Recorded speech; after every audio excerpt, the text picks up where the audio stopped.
sa lahat. Hindi po magsisinungaling ang dokumento.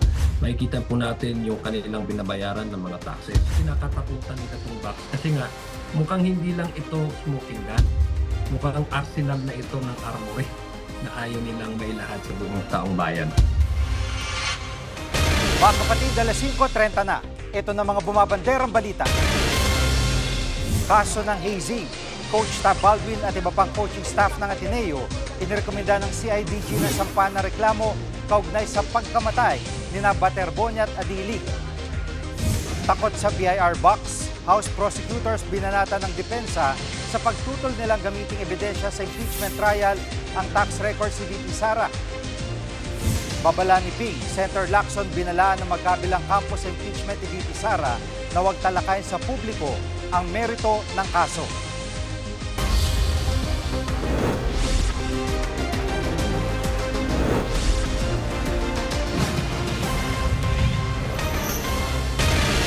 Inirekomenda na ng PNP-CIDG sa DOJ na sampa na reklamong hazing sina dating Ateneo Head Coach Tab Baldwin at 10 iba pa kaugnayan sa pagkalunod ng mga atletang sina Rene Bater Bonia at Divine Adili. Live mula sa Pasay nangungun sa balita si Gio Robles. Gio, paano nakaabot sa ganyang rekomendasyon ang CIDG? Jiggy, natuklasan sa investigasyon ng PNP-CIDG na may 3 elemento ng hazing sa isinagawang team building sa Dipakulaw, Aurora na nilahukan ni Rene Bater Bonia at Divine Adili. Una, may physical at psychological suffering umano sa mga baguhang miyembro gaya ni Bater Bonia na incoming freshman sa Ateneo.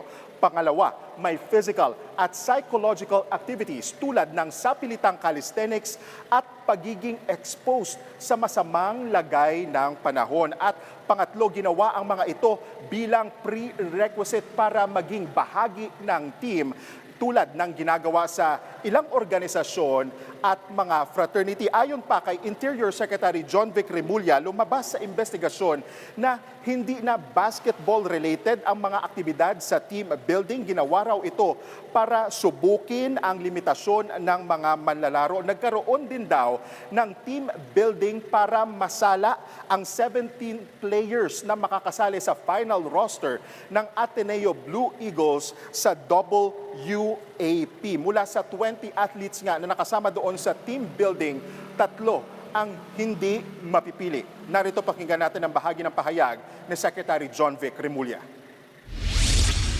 We have over 620 pages of testimony, all which corroborate to the fact that they were subjected to extreme weather and extreme conditions which resulted in death. Nung tinanong namin si Tab Baldwin kung may nangyari ng ganton dati na muntik malunod, sabi niya wala. However, his former players testified that they nearly drowned. Bukod sa nagbitiw na head coach na si Tab Baldwin, pinasasampahan din ng reklamo ng PNP-CIDG ng hazing ang mga kasamahan niyang coach, student managers, physical therapist at ball boys na kasama doon sa mga nagplano at nagkasa nitong team building sa Dipakulaw, Aurora. Jiggy, balik sa'yo. At Gio, ngayong may rekomendasyon ng CIDG, anong susunod nilang hakbang? Actually, Jiggy, formal na nga naghain ng referral o rekomendasyon ang PNP-CIDG sa Department of Justice. Kinumpirma naman ito ng DOJ na natanggap na nila ang kopya ng rekomendasyon. Sisiya sa atin ngayon ng DOJ kung may sapat bang ebidensya itong rekomendasyon ng PNP ay para nga umusad itong reklamo. Jiggy. At sa panig ng NBI, anong update sa kanilang investigasyon? Jiggy, kaninang umaga, humarap naman dito sa NBI si Ateneo de Manila University President Father Bobby Yap para nga magsumite ng kanyang sinumpaang salaysay. Bukod dyan, ay nagsumite din siya ng mga dokumento na hiningi ng mga investigador na bahagi ng Task Force Bater Bonia at Adili na binuo para doon sumiyasat nga dito sa pagkasawi ng 2 student athletes. Hindi na tumanggap ng mga tanong sa media si Father Yap, pero nagbigay siya ng maikling pahayag at muli humingi siya ng sorry sa pamilya Adili at Baterbonia. Pakinggan natin ang pahayag ni Father Bobby Yap. I would like to say that we have been since day one with the Baterbonia and Adili families. We have condoled with them, we have apologized, we continue to condole with them, we continue to apologize. And we have offered and have given support and assistance to them, and we will continue to do so over several years.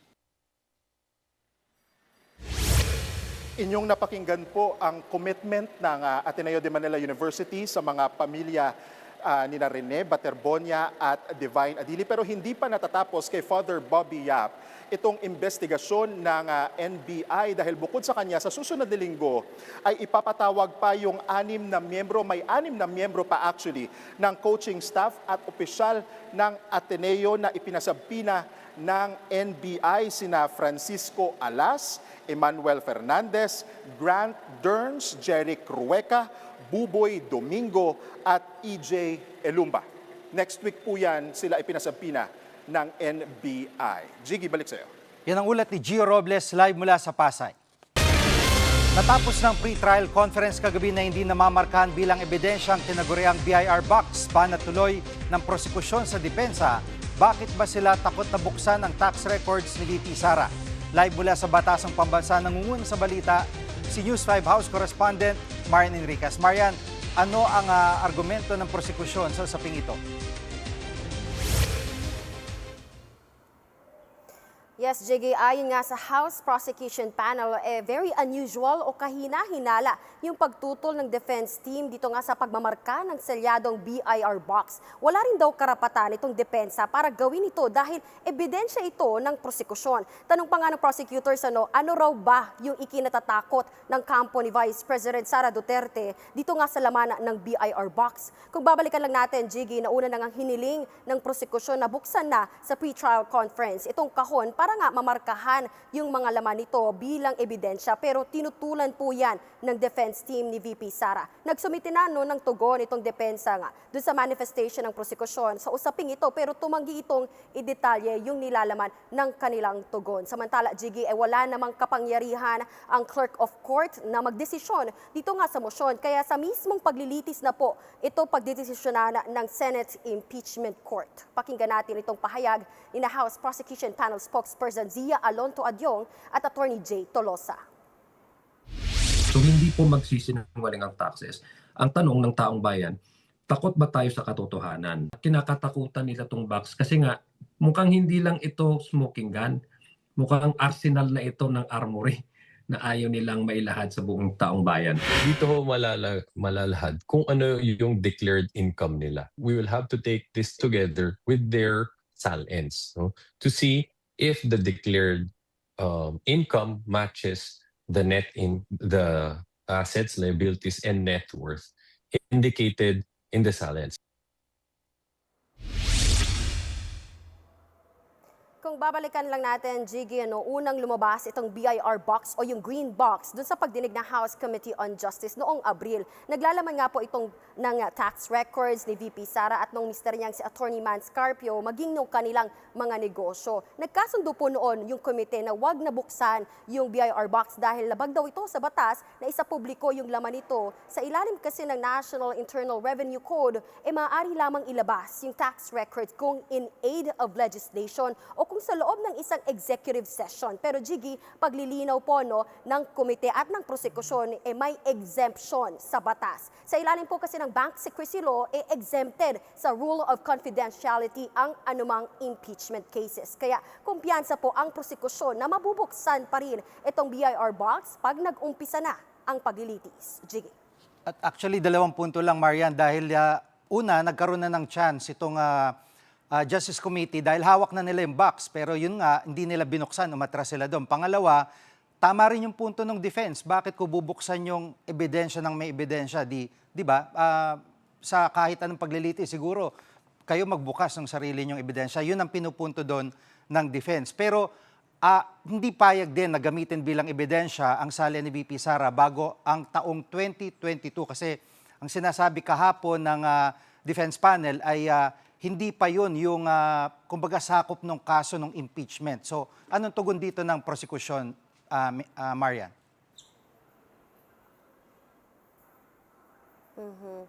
Yes, Jiggy, pumalag nga dyan, yung House Prosecution Panel, gate nila, kailangan nga pong maisama bilang ebidensya yung Statement of Assets, Liabilities, and Net Worth o SALN ni VP Sara kahit nung bago pa siya maging vice-presidente. Kailangan daw kasi ito bilang baseline o comparison para ma-establish yung hindi pagdedeklara ng tama sa SALN ng vice. Ganito rin daw yung nangyari noon sa co-warrant o petition na nagpatalsik kay dating Supreme Court Chief Justice Maria Lourdes Sereno. Also, Jiggy, kasama rin nga doon sa mga dokumentong kailangan din maipakita yung mga bank transactions na na-flag ng AMLAC even prior to 2022. Matatandaan, Jiggy, umabot pa nga sa bilyon-bilyong pisong transaksyon ang pinuna ng AMLAC na hindi naman nakadeklara sa SALN ng BICE. Narito po yung pahayag ni House Prosecutor at Akbayan Party List Representative Shell Jokno. Integrity is a continuing requirement. And of course, the crux of the co-warranto is the same as the crux of an impeachment. Ang pinag-uusapan dyan ay removal from office at ang pinaka-bottom line dyan ay fitness for office. So I don't see that distinction as being important.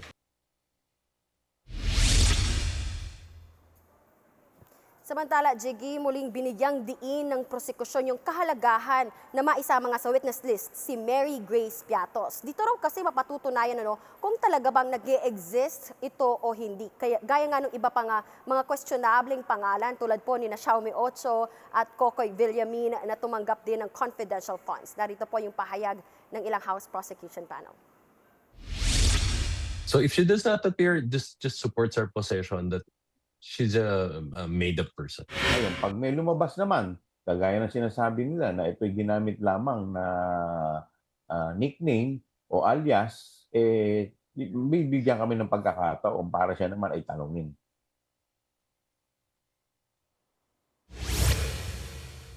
Jiggy, maidagdag ko lang din doon sa mga hostile witnesses ng prosekusyon, gaya nga po ni na Attorney Zulaika Lopez, Michael Powa at Reynold Monsayak. Paano kung hindi sila sumipot sa paglilitis? Git po ng prosekusyon, may kapangyarihan ang Senate Impeachment Court na ipatawag ang mga testigo. At kung magmatigas ay maaari silang ma-contempt. Samantala, Jiggy, napansin lang din natin na hindi kasama si Attorney Mans Carpio, yung asawa ni VP Sara, doon sa listahan ng mga testigo kaugnay po doon sa unexplained wealth ni VP Sara. Pero giit po ng prosekusyon, hindi na nila kailangan isa lang si Attorney Carpio bilang testigo dahil malakas at sapat na raw ang mga dokumentong kanilang ipipresenta. Samantala, Jiggy, sa July 6, inaasahang gugulong ang mismong paglilitis kay VP Sara.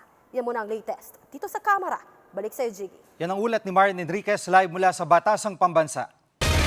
Hindi pa man nagsisimulang impeachment trial ni VP Sara, may mga argumento nang natatalakay sa publiko kaugnay sa kaso, bagay na pinuna ni Senator Ping Lacson.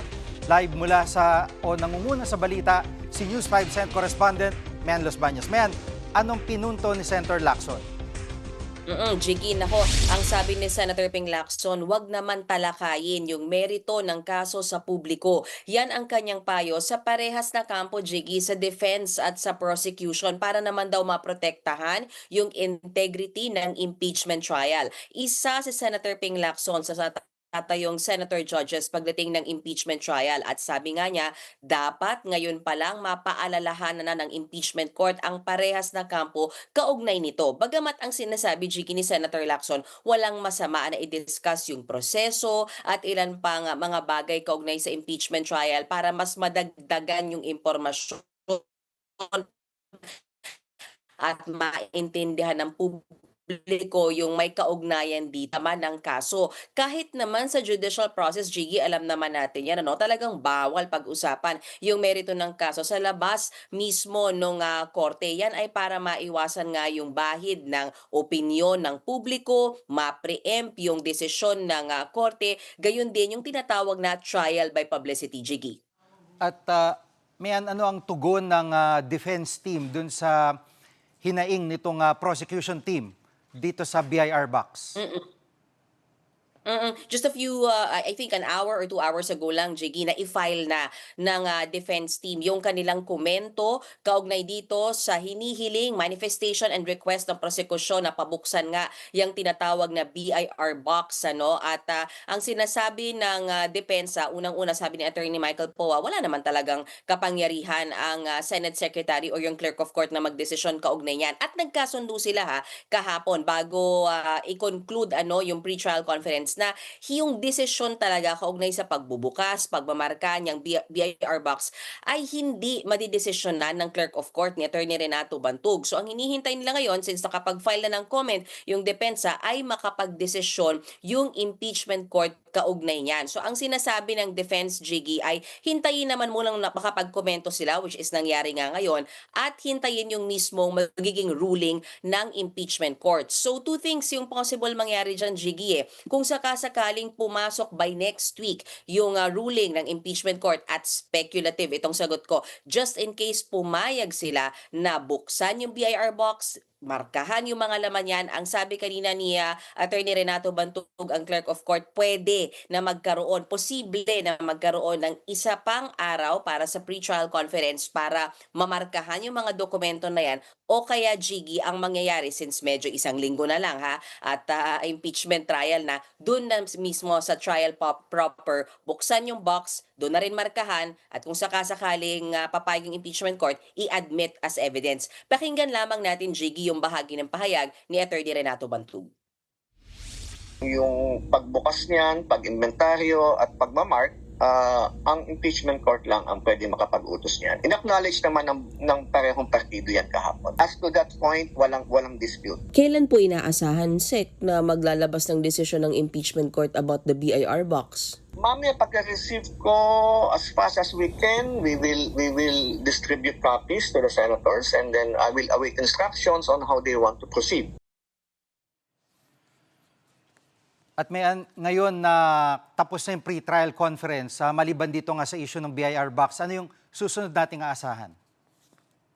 Tuloy-tuloy na yung pagulong, Jiggy, no? Sa araw na ito, sa mga oras na ito, binabalangkas na ng opisina ng Clerk of Court ni Attorney Renato Bantug yung tinatawag na pre-trial order. Ilang araw ko nang di-discuss tong pre-trial order, Jiggy, pero siguro para mas maintindihan ng ating mga kababayan yung next na steps, after po ng pre-trial conference, we are expecting yung paglabas ng pre-trial order. Ang lalamanin niyan ay ano ba yung napag-usapan ng defense at prosecution dun sa 5 araw na pre-trial conference in terms of ano ang ilalatag na ebidensya, sino-sinong witness ang ihaharap nila, pati yung trial dates at schedule nga niya ang paglilitis na yan.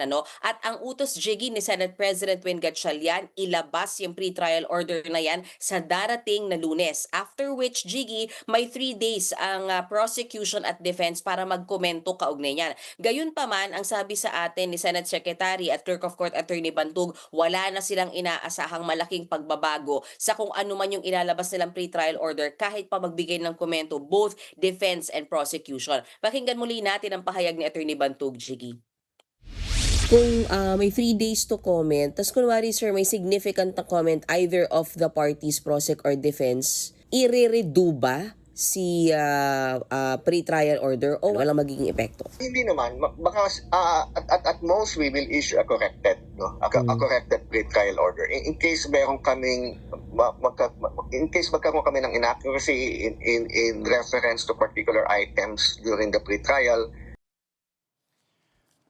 At Mayan Escudero versus Gatchalian bilang presiding officer, sino na ba talaga ang napili nila?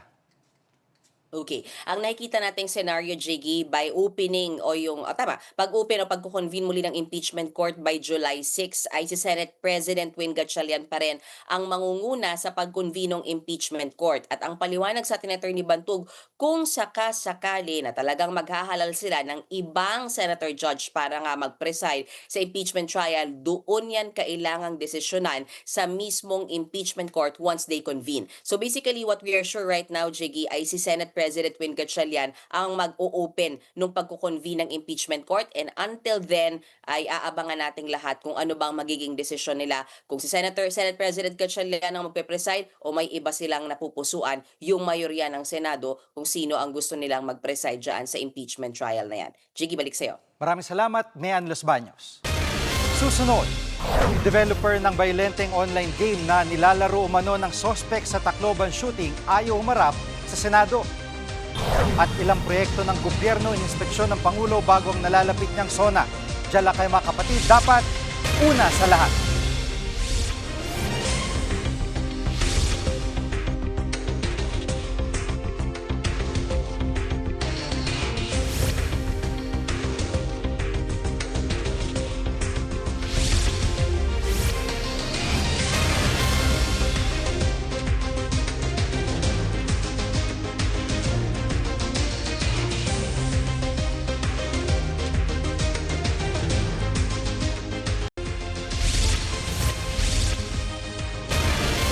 Gustong imbestigahan ng Senado ang isang violenteng online game na nilalaro umano ng isa sa mga namaril sa paaralan sa Tacloban. Pero ang developer ng naturang laro tumangging dumalo sa pagdinig. Live mula sa Camp Crame, nangunguna sa balita si mobile journalist Jazz Paredes. Jazz, sino ang developer na ito at bakit ayaw niyang dumalo sa pagdinig?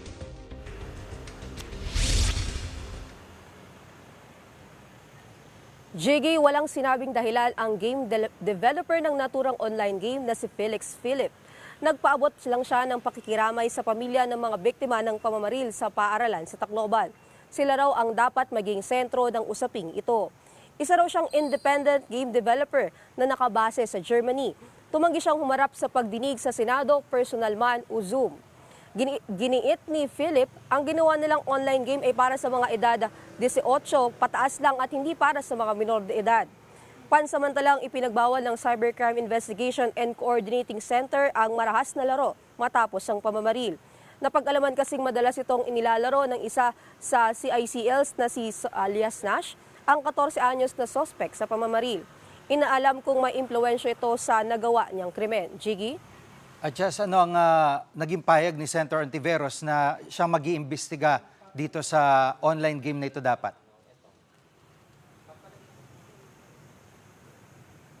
Jiggy, ikinadismaya ni Senator Risa Hontiveros ang desisyon ng developer ng online game na huwag dumalo sa pagdinig ng komite. Hihingi raw sila ng tulong sa German Embassy para padaluhin si Philip sa Senate inquiry.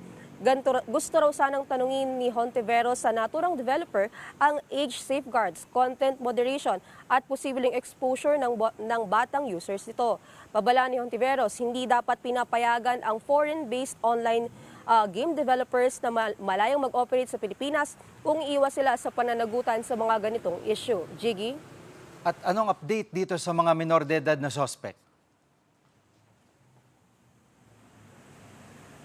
Jiggy, ipasusuri sa mga psychologist ang 2 minor de edad na sospek ngayong araw. Layo nitong malaman kung bakit nila ginawa ang pamamaril sa San Jose National High School noong Lunes. Sa ngayon, nananatili sila sa kustodiya ng Regional Rehabilitation for Youth ng DSWD para isailalim sa intervention at rehabilitation alinsunod sa Juvenile Justice Law. Naharap sa patong-patong na reklamong murder, frustrated murder at multiple counts ng serious physical injuries ang 15 anyos ni si alias Rod. Wala namang pananagutang kriminal si alias Nash na 14 anyos na base na rin sa Juvenile Justice Act. Muli namang iginigit ng Juvenile Justice and Welfare Council na bagamat hindi makakasuhan ng mga edad 15 pababa, hindi ito nangangahulugang malaya sila. Pakinggan natin ang pahayag ni Atty. Tricia Clerco. Kung ang isang bata, base sa investigasyon, ay nag-commit ng halimbawa murder, yung mga serious offense, nakalista yun sa batas natin eh. Ang gagawin muna ng social worker, magpe-petition yan for involuntary commitment ng bata. Kukunin siya ng estado. Ilalagay siya ngayon sa Bahay Pag-asa o isang commitment facility kung saan kailangan siyang mag-undergo ng intensive program. Jazz, kumusta na ang lagay ng mga biktima?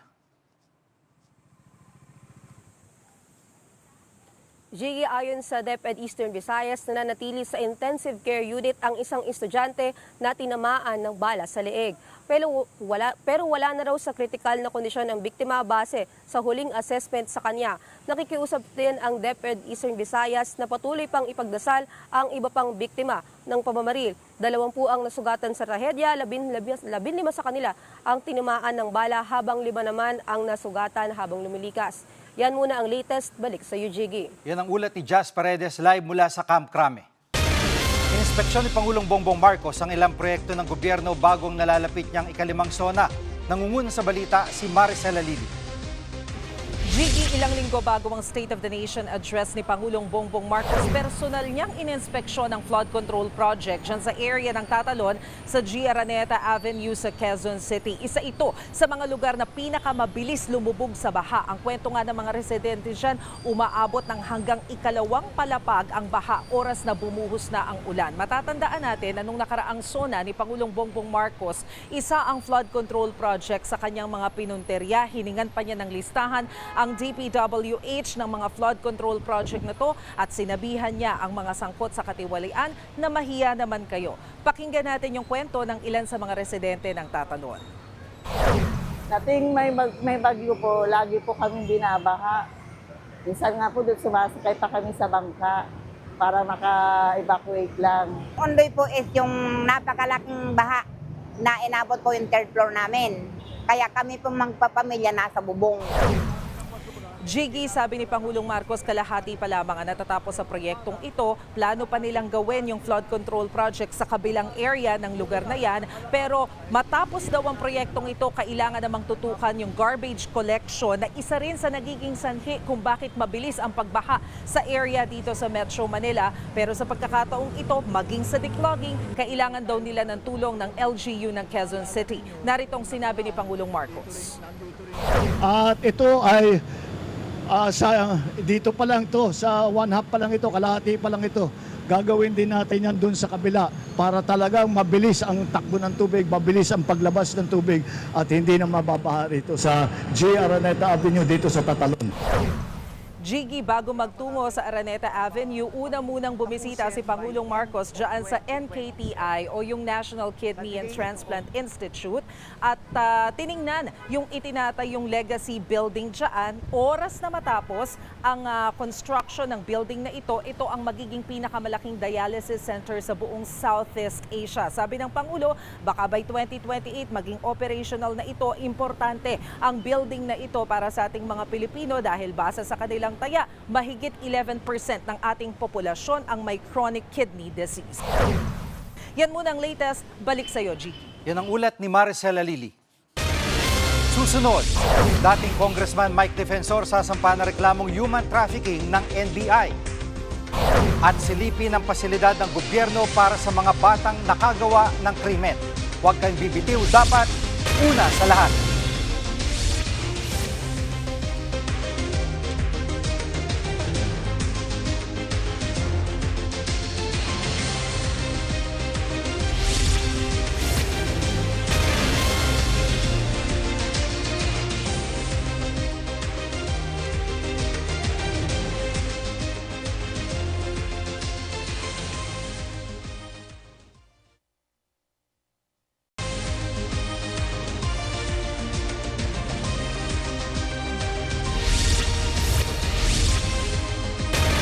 Nakatakdang sampa na reklamong qualified human trafficking ng NBI ang dating kongresista na si Mike Defensor. Live mula sa TV5 Media Center, nangungun sa balita si News 5 Justice Correspondent Camille Samonte. Camille, naisampa na ba ang reklamo at saan ito nagugat? Jiggy, ilang tauhan ng NBI ang nakita kaninang hapon sa Pasig Regional Trial Court. Bit-bit ang ilang mga dokumento. Sa ngayon, hindi pa malinaw kung formal na nga ba na isampa itong reklamo. Ang reklamo ay nag-ugat sa sinalakay na KTV Bar and Hotel sa Pasig City noong Abril. Sa pagsusuri ng NBI, nakitaan ito ng paglabag sa building code. Nilagyan daw ito ng mga tagong lagusan, gaya ng mga pintuan at hagdanan na kumokonekta sa hotel at KTV bar. Yan ay para magbigay daan umano sa sex trafficking activities. Mahigit 50 babaeng biktima ang umano ng sexual exploitation ang nasagip mula sa gusali. Natuklasan ng NBI na si dating Congressman Mike Defensor ang chairman ng korporasyon ng may-ari ng commercial complex kung saan nakatayo ang gusali. Dawit din sa reklamo ang anak at asawa ni Defensor na sinasabing may-ari ng naturang bar at hotel. Non-bailable o walang piyansa ang qualified human trafficking. Jiggy. Anong payag ni Defensor tungkol dito, Camille?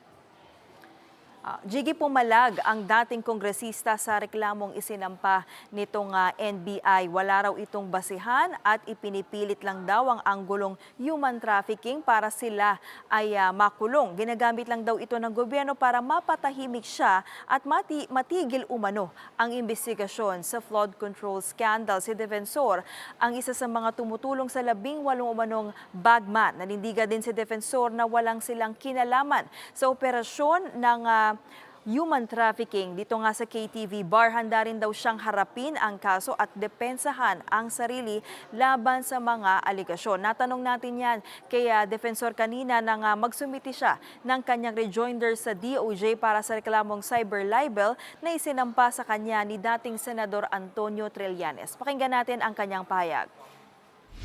Kami yung may-ari ng building, di ba? Marami kaming lessor. I think we have about 20 lessors. Kung ano man yung activity nila, hindi mo naman alam. Talagang nanggigipit ng gusto ang NBI. An NBI being used as a weapon by Attorney Melvin Matipag.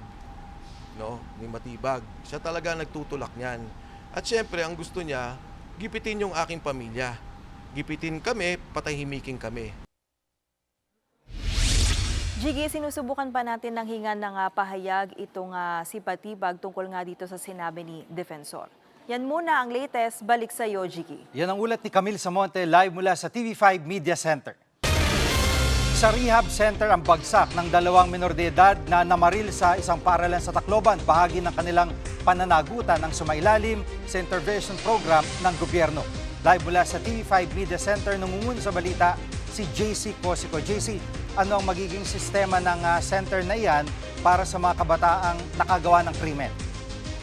Nagpunta nga tayo dyan sa Molave Youth Home sa Quezon City na isa nga dito sa 117 na operational ng Bahay Pag-asa sa Pilipinas kung saan possible nga nadalhin itong mga CICL depende doon sa bigat ng kanilang kremeno. Dyan parang dorm type, bawat CICL ay merong sariling kama, no? Hiwalay yung mga babae sa mga lalaki at limited itong kilos nitong mga CICL, mahigpit at lahat ng oras merong bantay ng mga gwardya. Sa ngayon, meron dyaang 138 CICLs dyan sa center. Narito ang kanilang pahayag. Talagang ini-instill natin ang disiplina. So hindi ito bahay bakasyonan. Ito ay facility kung saan nagbibigay ng reforma para sa mga CICL. Ikaw ay nararapat at ine-expect ang bawat residente dito na sumunod sa rules and regulation ng community. Hindi siya malaya sa loob. They are also deprived of their liberty. JC, anong programa sa loob ng center at papaano ang magiging rehabilitation ng mga bata? Jiggy, sumasala nga sila sa individual counseling, educational services, gayon din sa life skill session. Meron ding mga home life training kung saan tinuturo sa kanila itong iba't ibang klase ng mga gawaing bahay. At maliban dyan, Jiggy, ay meron ding mga livelihood training kung saan tinuturuan sila sa paggawa ng mga handcrafts, magpinta, gayon din sa pagtatahi. Narito muli ang pamunuan ng center. Ang aim ng programa natin for our CICL is totally yung reformation of their character and even yung kanilang preparation dun sa eventual return to their community. No, maibalik sila ng bilang isang responsable at isang productive na citizen pagdating ng kanilang paglabas sa Bahay Pag-asa. At sakaling dali na sa Bahay Pag-asa yung dalawang suspect sa Tacloban shooting, ay tingin nila ng mga eksperto, JC, mga gaano sila katagal mananatili roon? Jiggy, base doon sa kanilang edad, no, for 15 years old and below, they may stay there for at least a year. Pero yan daw ay possible pa na ma-extend depende doon sa assessment ng mga doktor, ng mga psychologists, no, kung meron bang mga pagbabago sa kanilang pag-uugali, no, ay possible na matapos na itong kanilang stay doon, no. Pero pag yan nga ay hindi na-meet, again, possible nga silang ma-extend yung kanilang stay. Ito ay base doon sa rekomendasyon ng social worker doon sa korte, which will then have the final say dito nga sa usaping ito. Pero doon naman sa mga edad 15 years old and 1 day but below 18 years old, ibang usapan po dito. Sakali kasing nakatulan sila na guilty doon sa kanilang krimen, hindi siya agad-agad na ikukulong dahil nga suspended itong kanilang sentensya. Kaya maaari raw ipagpatuloy yung kanilang rehabilitation until they are 21 years old. Pero pag 21 years old na siya at hindi pa rin nga successful itong kanyang rehabilitation, ay at mapatunayan, Jiggy, na walang pagbabago, ay maaari raw ituloy nitong CICL itong kanyang sentensya sa regular na kulungan. Jiggy, balik sa iyo. Yan ang ulat ni JC Cosico live mula sa TV5 Media Center. Susunod, graduate sa isang universidad sa Kamsur. Bakit kaya natawa kay Senator Risa? Huwag kayong bibitiw, dapat una sa lahat.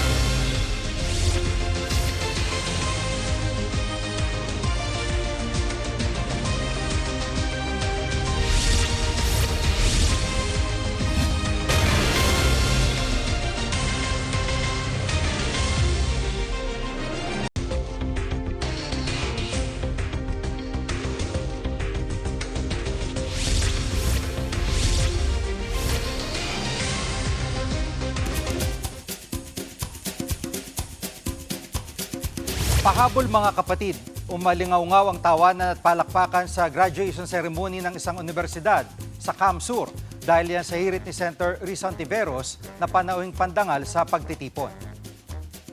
Class of 2026, kumusta po kayo? Medyo mahina minsan na akong nasabihan na hindi ako nangungumusta.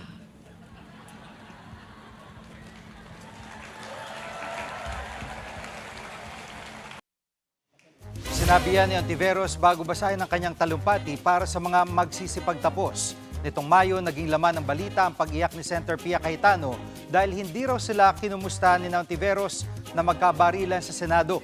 Pinagkatuwaan din niya ng netizens sa gumawa ng samut-saring memes. Kami ang inyong mga kapatid sa Balitan at Public Service, dapat una sa lahat.